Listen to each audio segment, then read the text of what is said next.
What explains all of these flat earth believer stories which keep popping up in the media? Bear with me here, because this may be a bit on the meta side, as the kids like to say these days.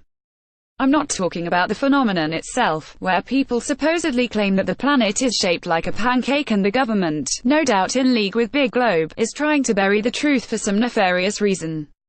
The question I was pondering this week is why the media keeps paying so much attention to it. And I've got a theory of my own. First of all, yes, I've fallen victim to the trend myself. Almost a year ago I tried digging into some of the high-profile athletes and musicians who seem to have become devout followers of this cult.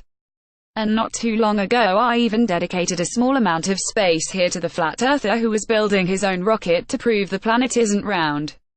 So I'm part of the problem too, I suppose, but I was honestly only doing it for comedic effect on a slow news day. Not so with some of our major newspapers and cable news outlets, however. They take these people seriously and seek to weave some larger narrative about the impending end to the age of reason. There's another one of them in the LA Times today, describing the various wackadoos who gather in meetups to discuss the shape of the world. If they were only looking at the loons in question, that would be one thing, but we're seeing a repeated pattern in the theories as to why this is happening. Here's a sample. Emphasis added: a conspiratorial mindset and a deep current of religious ideology permeate the movement, which preaches that Earth was created by design, not by accident.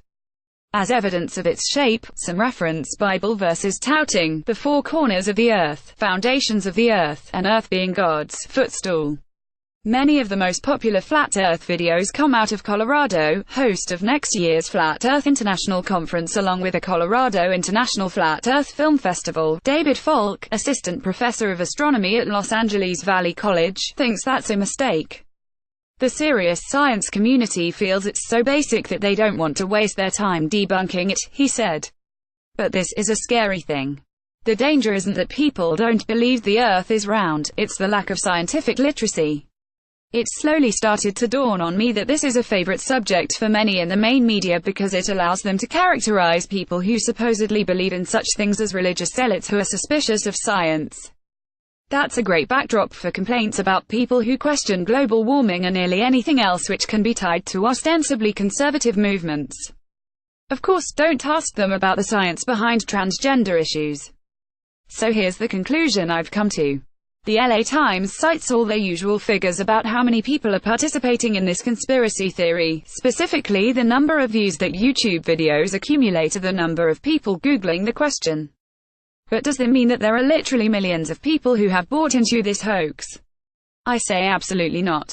Any of the conferences they reference are almost always sparsely attended by true believers, even if they're advertised nationally. Many of them probably register more attendees from the media there to cover the event, plus the curious who are likely there to mock them. Same thing with the videos and articles. Sure, they get a lot of views. But I'm willing to bet that the vast majority of them are people like me who are either investigating the people involved in the conspiracy or just sharing the videos with friends as a joke. Also, there are obviously some people profiting from this conspiracy theory by hosting events, selling books, writing for television shows and who knows what else. If there's a profit to be made, somebody will be along presently to fill the vacuum. In reality, the actual number of people who honestly believe this stuff has to be vanishingly small. Do you personally know anyone capable of firing up a laptop who is actually that stupid?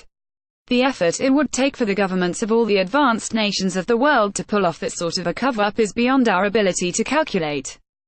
The high-profile people you see talking about it, such as a couple of basketball players and rappers, are frequently seen laughing when they talk about it. It's a joke to them, and they probably derive some amusement from seeing the media flip out and talk about them. So why keep covering it? As I said, it feeds into a larger narrative, where religious people are backward, reject science and all the rest. And meanwhile, most of the people engaging in the actual conspiracy theory are pulling off a conspiracy of their own. They've found something that will draw attention to themselves and are faking it for their own purposes. And certain segments of the press are eating it up.